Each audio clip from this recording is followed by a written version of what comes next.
Well, greetings and salutations, everybody. Welcome to AMC Mailbag, the all-mailbag installment here on AMC Movie News, where all we do is take your mailbag questions. Of course, my name is John Campea. I'm the editor-in-chief of AMC Movie News, and I am so glad you decided to make this show a part of your Saturday morning or Saturday night, whenever you might be watching this.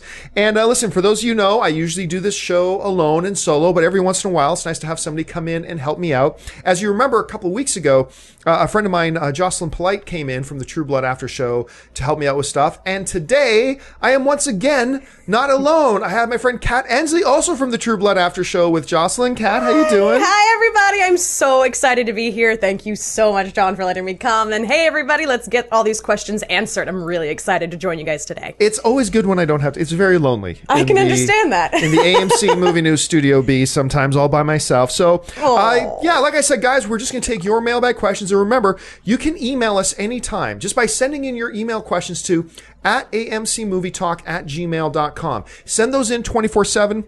Maybe we'll get them on AMC Mailbag. Maybe we can use them on AMC Mail Talk during the week. Now, remember, we get like over 1,000 emails every single week, so please don't be personally offended if we don't get around to yours, but by all means, take a shot and send it all in and ask your questions. So, we've got 8 questions pulled out today. So, Kat, let's get started with question number 1. All right. Question number 1 comes from Garry Hasara. He writes, "Been watching since Man of Steel review. Great show. My question is, what constitutes an independent film? I recently saw a list of top-grossing independent films of 2014, and at number 1 was the Grand Budapest Hotel, released by Fox Searchlight. Now, Fox is obviously a major studio, so what makes the Grand Budapest Hotel independent?" That's a great question. Yeah, it is. It is a very good question. Actually, it's a question I address an awful lot, as a matter of fact, because here's the struggle with independent film, okay? What is an independent film? You know, because to me, I see a lot of these quote-unquote indie films come out, right? And they're let's put it this way. Take a big Hollywood film, like, I don't know, for argument's sake, let's say Captain America, okay? Big Hollywood film, and put that here. Now let's take a quote-unquote indie film, like the upcoming Channing Tatum, Stephen Carell film, Foxcatcher, and put that over here, which looks so good, by the way. And Carell is already getting a lot of buzz, Oscar buzz for this. So when I think of an indie film, what I think of is a lot of friends of mine that I've had over the years. And like, if you listen to Kevin Smith tell his stories, I think of these struggling, starving dudes who apply for 19 credit cards, max them all out, so they can get cameras and they can get microphones and hire somebody to do a little bit of set decoration. They basically leverage their lives to get a bunch of unknown actors, unknown people together to tell these great stories. At least hopefully great stories. And independent films suck or is great just as much as big Hollywood films. They do. But it's told from these people with passion, And that's the great thing about indie films. So when I think of independent films, that's what I think of. I don't think of these big multimillionaires from big multimillion-dollar companies getting big A-list Hollywood multimillion-dollar actors to be in their film that's going to play nationwide just like every other film. I just don't. But technically speaking, an indie film is any film. I mean, the most loose definition is any film that's just not made by one of the big Hollywood studios. Huh. One of the big 8, 10, if you want to stretch it to 12, say the 12 main studios, anything that's not made by them is technically made outside of the studio system is an indie film. So you have a film like Fox, like I said, Foxcatcher coming out.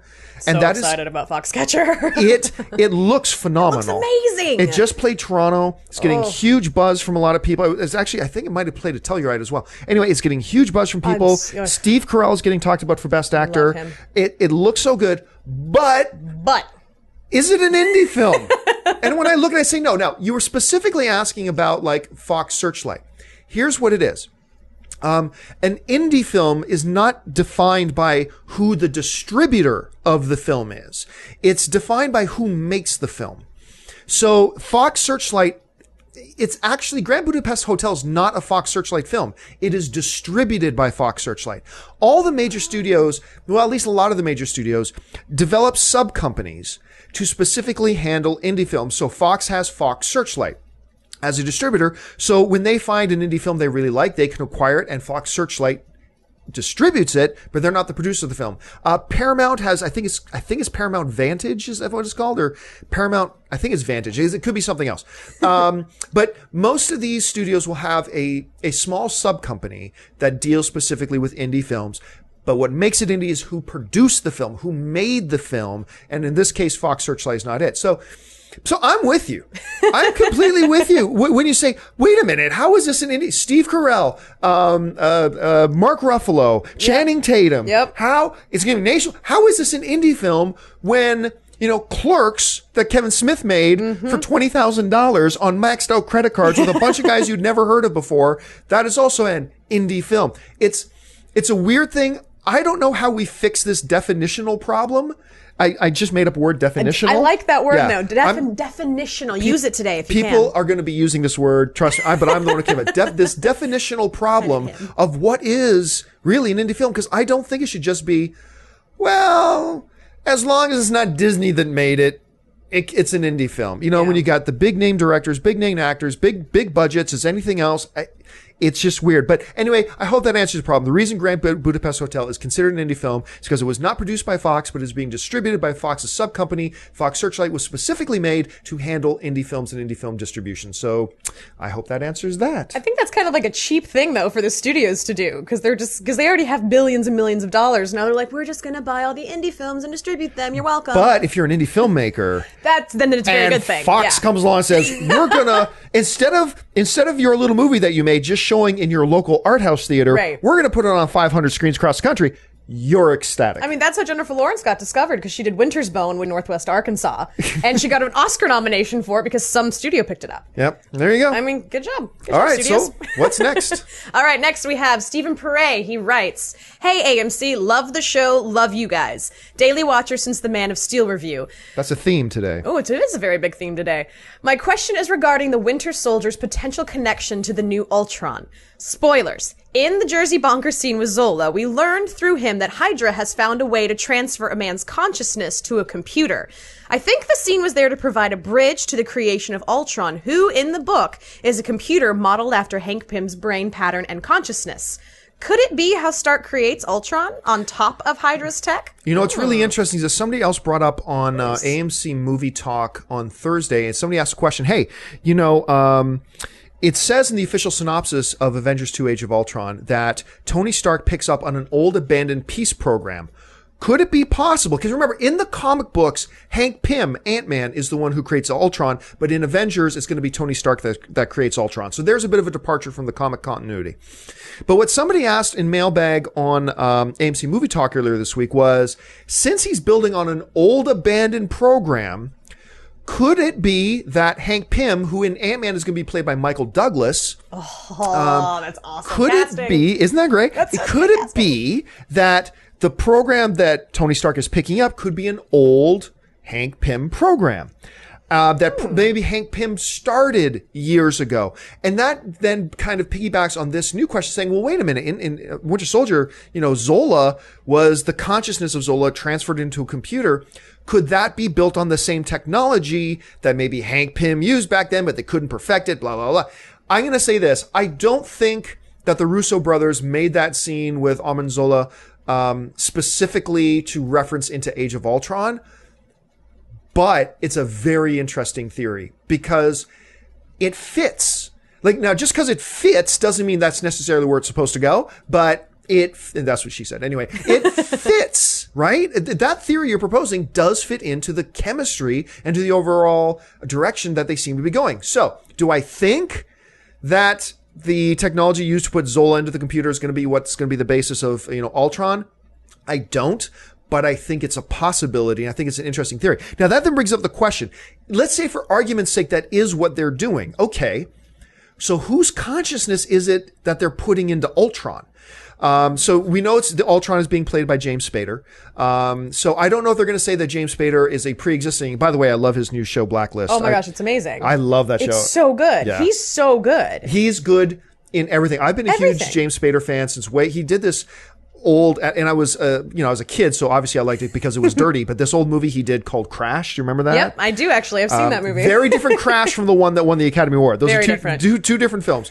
But I remember in that he was awesome in Boston Legal. Oh God, yeah. He's a 3-time Emmy Award winner. He's just so good. So he's gonna be great. So I don't know if they're gonna say that James Spader is going to represent an existing character in the Marvel universe that consciousness is transferred into. But once again, that's all built on the if. That's the way they do it. And I don't think it is the way they're going to do it. So with that being said, let's move on to the next question. All right. Next question is from Brian Lyndon Johnston. He writes, "Hi, great shows this week.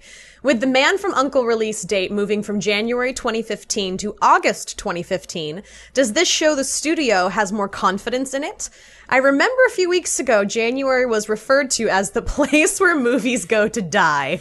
Do you have any other Man from U.N.C.L.E. news? Am I the only one who's looking forward to it?" Oh, dude, Brian, you're not the only one looking forward to it. Okay, so for those of you who don't know, this is going to be based on the old television show, The Man from U.N.C.L.E. How tightly or how loosely it's going to be an adaptation of, I'm not really sure yet. We won't really know until we get much closer to the film. But the film stars Superman, so it's got Henry Cavill as the lead. The second lead is Armie Hammer.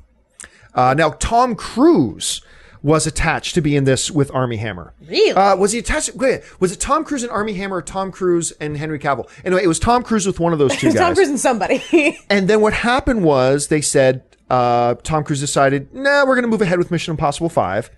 Okay. So he stepped away from that. I don't know if because of timing or if it was going to be because Man from U.N.C.L.E. super spy story, Mission Impossible super spy story. Right. So I don't know if that's why they stepped away, but whatever. So you also got Hugh Grant in it. Who's playing, I guess, like the boss or whatever. So you got Henry Cavill, Armie Hammer, who was just, I can never emphasize enough how great I thought Armie Hammer was in The Social Network. Oh, he was wonderful. Do you know, I didn't even realize that he wasn't a twin? I thought it was twins they used. I didn't realize the same guy. Yeah, same dude. The first time I watched it, I didn't know. Really? And did you know, like a lot of people don't know this, even hardcore movie fans don't know this. A number of years ago, George Miller, Warner Brothers commissioned him to write a Justice League movie. And they started production. They started pre-production. They cast for it. And it was all going to be younger. So it was going to be a younger Superman. I can't remember who was going to be Superman. But one of the guys they cast as Batman, before anybody had ever heard of him, was this dude named Armie Hammer. And I remember we all laughed. It's like that. First of all, that is not a real name. Exactly. You cast some guy named Armie Hammer. Is that stupid? And then later on, we saw him in The Social Network. It's like, holy crap, maybe he would have been an okay Batman. I don't know. That's brilliant. We won't talk about the Lone Ranger. But anyway. Too soon. And it's also being directed by, this Man from U.N.C.L.E. movie is being directed by one of my favorite personal directors, Guy Ritchie. Ooh. Now, Guy Ritchie has done like one of the films that is in my top 10 favorite of all time, which is Snatch. Yes. I love the Snatch. Then the one before that everybody really loves is Lock, Stock, and Two Smoking Barrels. He did, I thought, very underrated. He did the Sherlock Holmes movie with Robert Downey Jr. Oh, I thought that was great. Yeah, I thought it was underrated. I wasn't a big fan of the second one. Yeah. The second one, yeah, whatever. But I'm a big fan of Guy Ritchie, and I'm really looking forward to seeing what he does with The Man of U.N.C.L.E. And I think you're absolutely right. Moving this film into the summer of 2015, this tells me, well, first of all, I think January, that is where movies go to die. But I think that creates opportunity for a studio, if they have a solid film on their hands, to drop something in there and make good money. I was saying that about September as well. The reason Guardians of the Galaxy has been number one like 5 out of 7 weeks is because nothing is opened against it. Like, Guardians of the Galaxy came out, and it was number one at the box office. Now, the following week, Teenage Mutant Ninja Turtles came out. So that took over the number one spot, which we all expected. But then in the subsequent weeks, Guardians of the Galaxy took number one again. But nothing of significance is opened up against it until this past week when the Idris Elba film, No Good Deed, opened. And it made like 25, 26, 20, $24.5 million, how much it made. Good lordy. It did great. But I have always said that this time frame is a great, if you're a studio with a good movie, drop it this right now because you're going to make some cash. Anyway, I always thought that about January, but for them to move it into August, which once again, Guardians of the Galaxy just proved you can make an ass load of money in August. If you move it to August, I think you're right, Brian. I think that really does show that the studio has a lot of confidence in the film. It shows that they think it can hold its own and they think it can do well. And as somebody who's really looking forward to this movie, I'm excited. So let me ask you, Kat. Yeah. As somebody who, you're just hearing about this Man from U.N.C.L.E., who's in it, blah, blah, blah. I'm fascinated by the Hugh Grant. I love that casting choice. Yeah. So are you, as an average film goer, are you excited about a film like this? I'm excited about this film just because of the cast that I've just heard about. I mean, I don't know a lot about, The Man from U.N.C.L.E. I've never read it or seen the old television show that you were talking about, but just having Hugh Grant and having like Armie Hammer and having this random cast of like really cool people, it does make me really excited because I'm one of those people, like, I see movies a lot of the times based on the actor. Like, if Meryl Streep's in it, I'll watch it. Like, sorry about it, I'll watch it, because she's amazing. Daniel Day-Lewis is in it, I'll watch it. And Armie Hammer, his, like, after Social Network, became one of those people for me. So, I'm definitely gonna go see it, but I'm not sure what I'm getting into. Did you see Lone Ranger?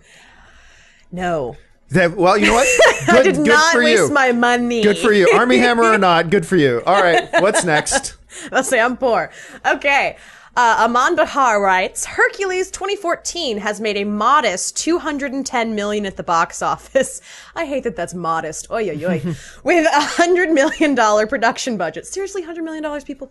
Okay, anyway. Factoring in marketing, etc., the movie barely broke even. Dwayne "The Rock" Johnson was the focal point of the movie, and it didn't really do all that well. Why do you think this movie didn't do all that well? And should we be concerned for the upcoming Shazam movie? Thanks, and bring on the filthy. This brings up an interesting topic that comes up once in a while when you're talking about marketing and what went into a movie. I think when a movie does not do really well, let's take an old example, that Samuel L. Jackson film Snakes on a Plane. Which actually my company worked on a little bit. The snake that bit under the woman's nipple. Oh. We did that in our studio. You did not. We did. Yes, we did. Okay, so this old company worked called Satellite Animation. Anyway, so let's take a movie like that. So the movie comes out, and it was really one of the first high-profile movies that decided to use alternate marketing strategies. In other words, they really went after the online audience, the online movie fans. And they did a whole lot. And the buzz on online movie sites was crazy high.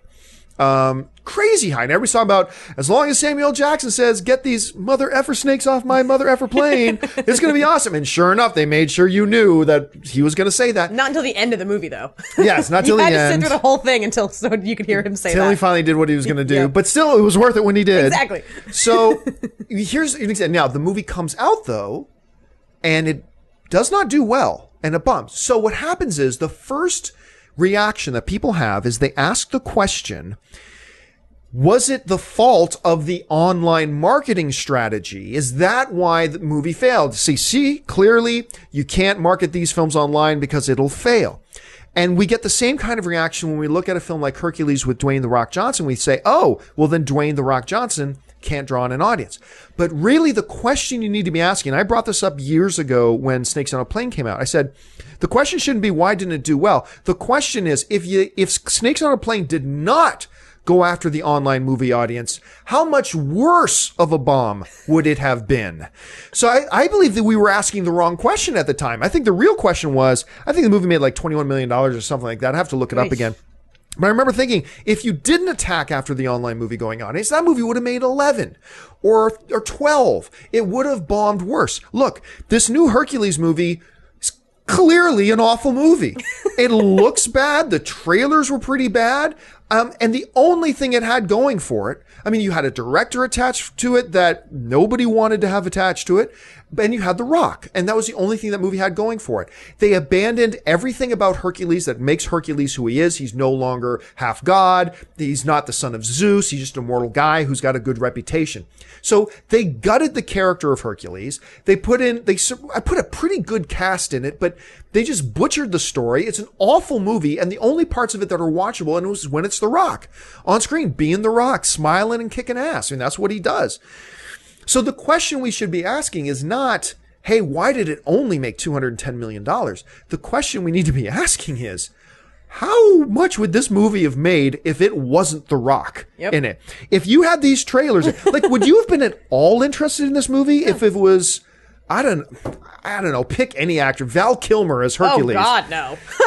Like The last good thing Val Kilmer did was Kiss Kiss Bang Bang. Thank you very much. that was a great thing. Oh, it's such a good movie. But no, I agree with you because I was watching these previews for this Hercules with The Rock, and I actually think The Rock is like really funny when he does his like comedic things, you know, when he's like playing the dad and all this kind of random stuff. But I was just watching it going, this just looks like the movie Alexander with worse wigs.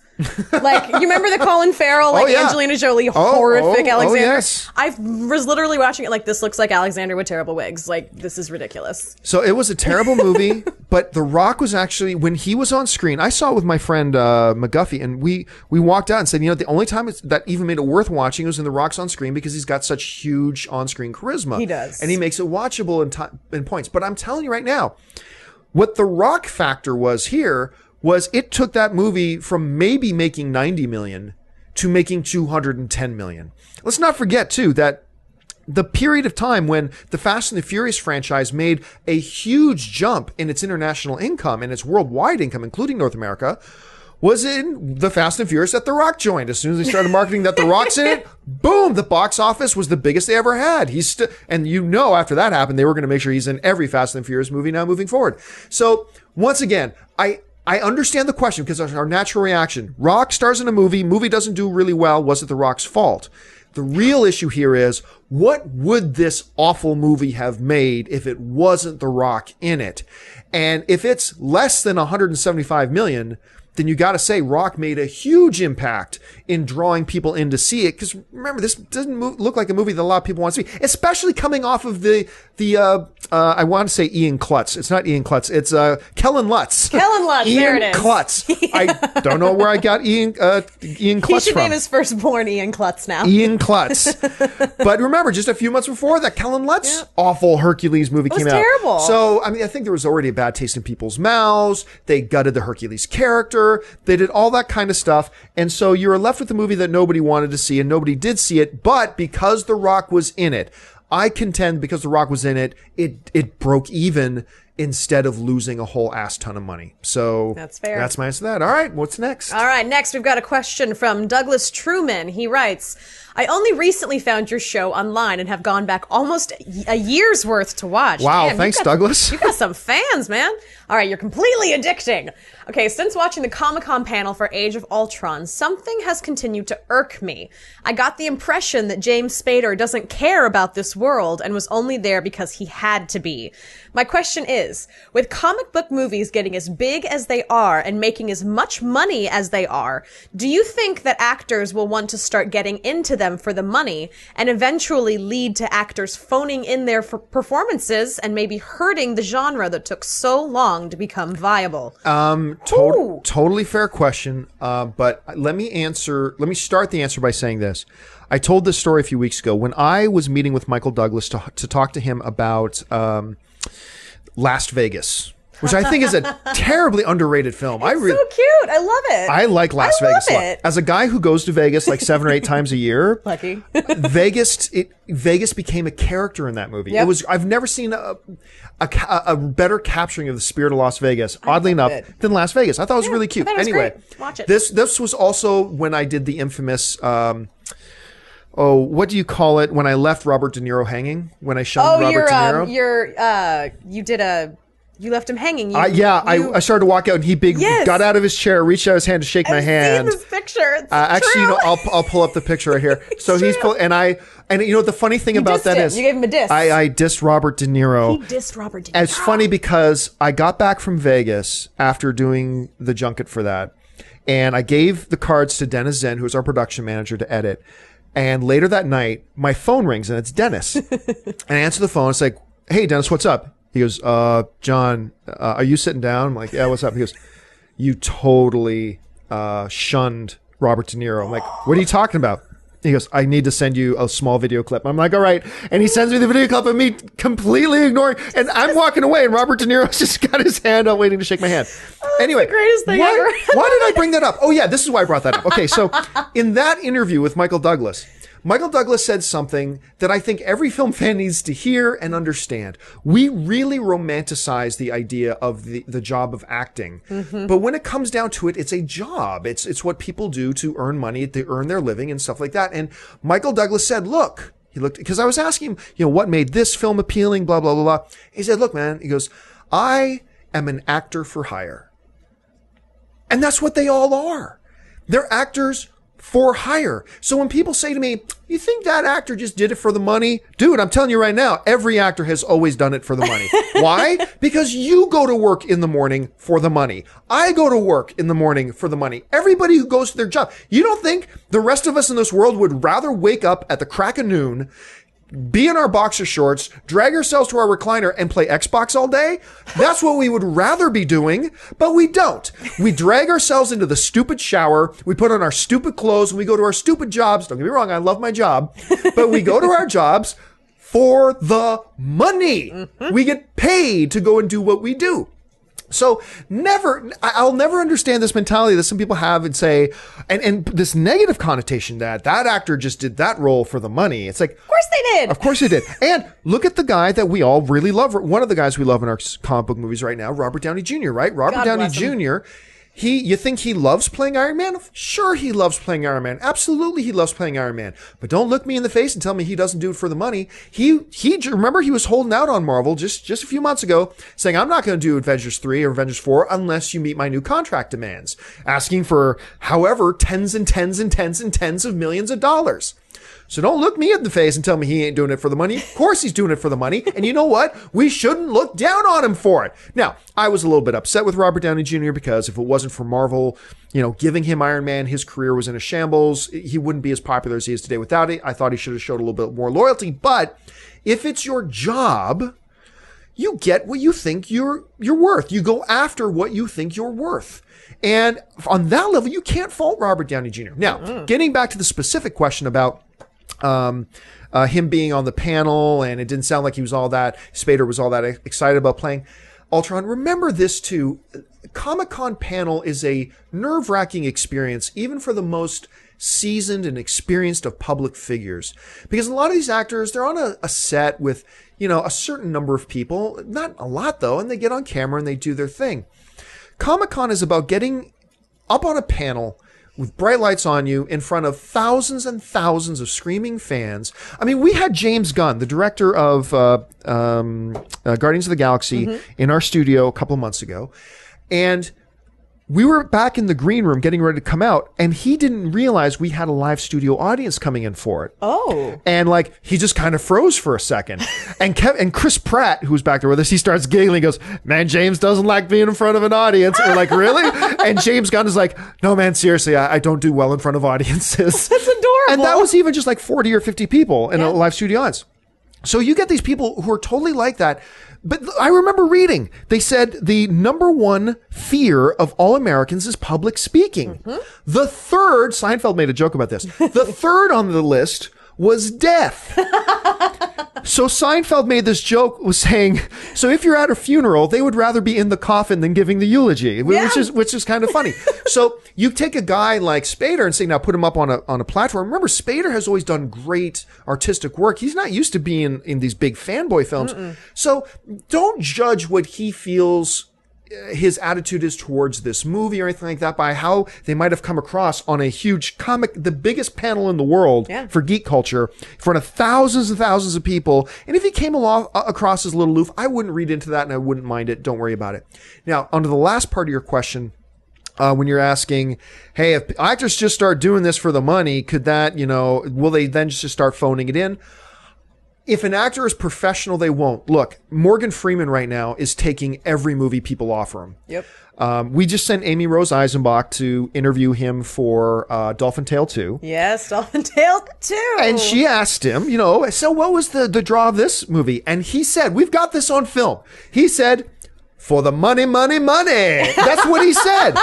And you've got to completely admire his honesty. Yeah. But he's taking every film that's being offered to him right now, he's doing it for the money. But you can't point me to a single Morgan Freeman movie where he phoned it in. Nope. Yeah, he's just doing it for the money. But you know what? You paid me, so now I'm going to give you my best. And that's what professionals do, right? That is what they do. And I have total faith in Marvel that then when they're vetting these potential actors for their franchises, You know that they're putting them through the grill. You know that they're looking at them really closely, and they're making sure, hey, if you come on this with us, number one, you got to sign like a 7-film deal, so you're going to be attached to us as long as we want you, and we're going to be paying you a decent amount of money, but you bring it. And the other thing, too, is you go into one of these movies, if you're an actor, like Kat, I know you've done some acting. Yes, I have. If you got a role in like one of these Marvel films, right? Please. Yeah, exactly. Now, this would be the biggest film, even if you're Scarlett Johansson. Scarlett Johansson, as great of an actress as she is, she will never do anything bigger than these Marvel movies. Yeah. On scale-wise, right? You phone it in on one of these movies, if you suck in one of these movies, you will lose your audience. Yeah, and no one's like going to want to watch you. No one's going to want to work with you because these people, I mean, the Marvel community has become so huge right now, and they're so in charge of like the box office at this point. And if you screw them over, you're never going to work in this town again. There's a reason nobody hires Katherine Heigl anymore, because everyone hated working with her because she phoned it in and she was horrible. So no one wants to work with her anymore. And you've seen her in like NyQuil commercials now. She's an Emmy Award winning actress who is in NyQuil commercials. And you know what? I always have to defend this movie. I always have to defend this movie, but she did this little movie and with the guy, with Gerard Butler, called The Ugly Truth. I've actually seen it. I will always defend this movie. To me, it's kind of charming. I laugh my ass off at that movie, and everybody, I'm telling you, without exception, everybody I talk to is like, I say, hey, remember that movie, The Ugly Truth? Oh yeah, man, that movie sucked. I love it. I love that movie. I laugh my ass off at that movie. It's I think terrible. it's great. I think it's great. It's terrible, but wonderful all at the same time. So Exactly. don't worry about Marvel. Will not let somebody sneak into the hen house, some fox sneak into the hen house and turn in a lackadaisical look. Somebody might give a bad performance, but it won't be because they aren't giving an effort, because they know it's for their own benefit. Mm-hmm. If you're going to get a huge platform like a Marvel film, you've got to turn in. Because like if Paul Rudd, oh gosh, he's got Ant-Man now. Yeah. If he phones it in and just looks like he's sleepwalking through it, like Michael Rourke looks like he's doing in most of his movies now. Oh lordy. If he pulls one of those, Paul Rudd's career is going to take a major hit. Yep. Because all these fans will turn on him. So if somebody gives a bad performance in a Marvel film, which it'll happen, it won't be because they didn't give 100% effort. I'm completely convinced of that. So I have a random thing to ask you though. Sure. What do you think about, because I know that there's been, 3 Hulks in the last 10 years? 2 Hulks plus Hulk in the Avengers. There so we Hulk's go. been There in we 3 go. films, So three Hulks in the past 10 years, basically, and they're now sticking with Mark Ruffalo. Why Mark Ruffalo over the other 2? Well, I mean, with the first one, with Eric Bana. Mm-hmm. And then it was Edward Norton after that. Right. So the one with Eric Bana, directed by Lee, that was actually at a different studio. That was that was at a different studio. So so Marvel got the rights back. Marvel Studio, like Disney and Marvel got the rights back. And now they were going to produce the film, and so they did it with Edward Norton because it was different. It's a reboot. It wasn't a continuity of the first one. So they did it with Edward Norton. That movie, a lot of people forget, is actually officially a part of this Marvel timeline. It is the same continuity. The Edward Norton character in that Hulk movie is the Mark Ruffalo character. They've just changed actors. The reason they had to change actors is because Edward Norton and the studio had a real falling out. Edward refused to promote the film. He wanted his name on the script. He wanted writing credit, and maybe for good reason, but they took it to the Writers Guild, and the Writers Guild ruled against him. He wanted, like, if I heard it right, he wanted final edit control. He wasn't allowed in the editing room, and then when it came down to it, he basically bypassed almost all the thing. And so the studio said, we are not interested in working with you anymore. And then they went with Mark Ruffalo. I thought Edward Norton was a good Dr. Banner. I thought he did well in the movie. It's just that after the movie was done shooting, all that kind of stuff. And I can answer your question. Last thing I saw Edward Norton in, I believe the last thing I saw him in was Bourne Legacy. Oh, I forgot he was in that. And he was actually really good in it. He's a really good actor. He's a remarkable actor. Anybody remember Fight Club, American History X? But I think a lot of people just don't want to work with him now, which goes to what we were talking about. You cause problems, people are not going to want to work with you. All right, sorry. Off on a tangent. What's next? All right, we've got a question from Derek Laswell. He writes, "Hello, friends of AMC. I love the show, and I keep up to date with all my movie news straight from you guys. Thank you so much, Derek. Who do you think will win at the box office, John Wick or The Equalizer? Both clinched movies, clinched, there you go, include some hard-boiled badass assassin coming out of retirement for revenge. But The Equalizer has Denzel Washington. And Denzel is Denzel. Come on. And Keanu Reeves is, well, Keanu Reeves. And he's back. I picked John Wick. Your thoughts? Okay. We, earlier this week on AMC Movie Talk, this new trailer came out, John Wick. I had barely even heard of it. I just heard one friend of mine saying, hey, you know, this movie's not so bad, but whatever. It's a new Keanu Reeves piece of crap. I mean, that's what it's going to be. Sorry, you fooled me with 47 Ronin. I went and checked that out, and that was terrible. So the next paint-by-numbers action film with Keanu Reeves in it, okay, whatever. E. McShane's in it. That's interesting. Actually, there's a couple actors in it who make it kind of interesting, but whatever. It's going to be crappy. And then, I almost swore. Holy crap. I watched the trailer, and I lost my effing mind. Yeah. I lost my mind. I have to watch the trailer. The trailer, after we're done, I'm going to show you the trailer. Okay, yay. The trailer for John Wick is awesome. It's an awesome. Now, the movie may suck. We're just talking about the trailer here. There are great movies to terrible trailers, and great trailers to terrible movies. Mm-hmm. But the trailer is awesome. Everything right. And I love, one of the things I said on AMC Movie Talk was, you get a lot of these old assassins coming back into the game, but the mob is like, whatever, we'll take him down. But the difference is in this trailer, it's like, I love it when, like John Wick, when they realize, oh my goodness, who did you steal this car from? Oh, this nobody, blah, blah, blah. And they know what car. Yeah, because he comes walking out. The guy comes walking and goes, where did you get that car? Because you didn't see it yet, but John Wick gets his car stolen from him. He gets beat, and they kill his puppy. That's not okay. They kill his puppy. No. You don't kill puppies. That was the last gift to him from his dying wife. Oh, come on, people. So these guys see the way the trailer goes, you got to look up this trailer, guys. The guys see Keanu Reeves at the gas station in this awesome souped up car he's got. And they go, hey, how much you want for that car? Sorry, man, not for sale. And then those guys later break into his house. They assault him. They leave him for dead. They kill his puppy and they steal his car.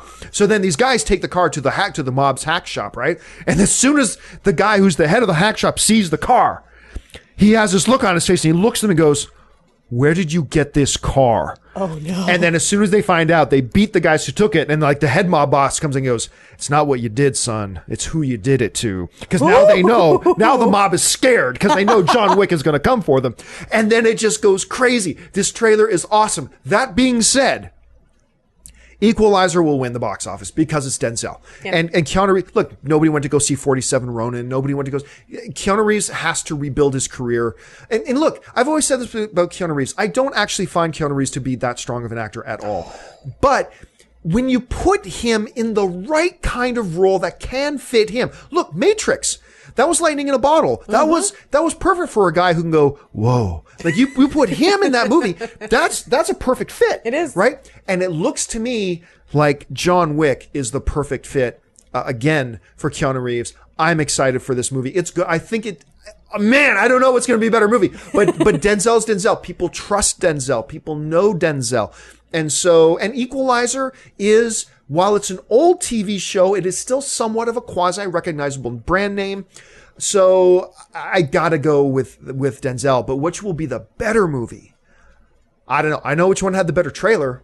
That's John Wick. But I have not. No, I don't know anything else about it. So we will go with that. All right, we're already over time, so let's move on let's move on to the next question. All right, G-Man writes, hey guys, I've become a huge AMC Movie Talk fan over the past year, and I've always looked forward to watching the show.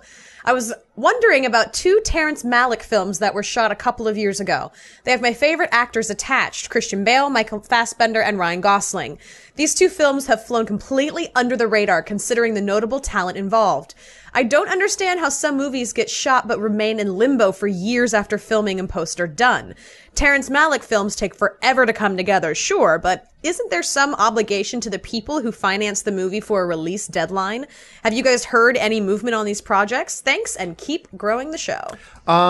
Yeah, one of the films you're talking about is, I believe it's called Night of Cups. Is one with Christian Bale. I think Natalie Portman is in it too, and a bunch of other people. And it's a Malick film, man. It's a Malick film. Yeah. But so I don't have a lot of information about those films specifically. But what I at the heart of your question was saying, hey, look, isn't there a responsibility of the people who finance these films to get these films out? And the answer to that question is actually surprisingly no.